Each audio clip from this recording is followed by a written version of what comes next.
ಇಂದು ಶಿವನ ಮತ್ತೊಬ್ಬ ಪುತ್ರ ಅಂಧಕನ ಬಗ್ಗೆ ತಿಳಿಯೋಣ. ಶಿವಪುರಾಣದ ಪ್ರಕಾರ ಅಸುರ ಹಿರಣ್ಯಾಕ್ಷ ಸಂತಾನಕ್ಕಾಗಿ ಶಿವನನ್ನ ಬೇಡುತ್ತಾ ತಪಸ್ಸು ಮಾಡುತ್ತಿರುತ್ತಾನೆ. ಆ ಸಮಯದಲ್ಲೇ ಶಿವನೊಂದಿಗೆ ತುಂಟತನ ಮಾಡುತ್ತಾ ಪಾರ್ವತಿ ಶಿವನ ಕಣ್ಣುಗಳನ್ನ ಹಿಂದಿನಿಂದ ಬಂದು ಮುಚ್ಚುತ್ತಾಳೆ. ಜಗತ್ತೆಲ್ಲ ಕತ್ತಲಾಗಿ ಬಿಡುತ್ತೆ. ಶಿವ ತನ್ನ ಮೂರನೇ ಕಣ್ಣು ಅವನ ಅಂಶ ಪಾರ್ವತಿಯೊಂದಿಗೆ ಸೇರಿ ಒಂದು ವಿಕೃತವಾದ ಕುರುಡ ಮಗು ಜನಿಸುತ್ತದೆ. ಅದನ್ನು ಕಂಡ ಪಾರ್ವತಿ ಹೆದರಿ ದೂರ ಸರಿದಾಗ ಶಿವ ಇದು ತಮ್ಮ ಸಂತಾನ ಎಂದು ವಾದಿಸುತ್ತಾನೆ. ಶಿವ ಪಾರ್ವತಿಯರು ತೀರ್ಮಾನಿಸಿ ವರ ಬೇಡುತ್ತಿದ್ದ ಹಿರಣ್ಯಾಕ್ಷನಿಗೆ ಆ ಮಗುವನ್ನ ವರವಾಗಿ ನೀಡುತ್ತಾರೆ. ಮುಂದೆ ಹಿರಣ್ಯಾಕ್ಷ ಸತ್ತ ನಂತರ ಈ ಅಂಧಕಾರ ತಾನು ಅಮರನಾಗುವ ವರ ಬೇಕು ಅಂತ ಬ್ರಹ್ಮನ ಬಳಿ ತಪಸ್ಸು ಮಾಡ್ತಾನೆ.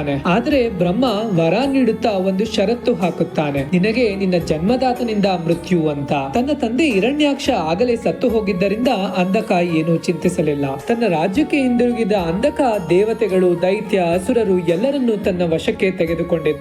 ಆಗ ಅವನ ಮಂತ್ರಿ, ನಿಮಗೆ ಕೈಲಾಸದ ಪಾರ್ವತಿಯಂತಿರುವ ಒಬ್ಬ ಉತ್ತಮ ಸ್ತ್ರೀ ಇದ್ದರೆ ಸೊಗಸಾಗಿರುತ್ತಿತ್ತು ಎಂದ.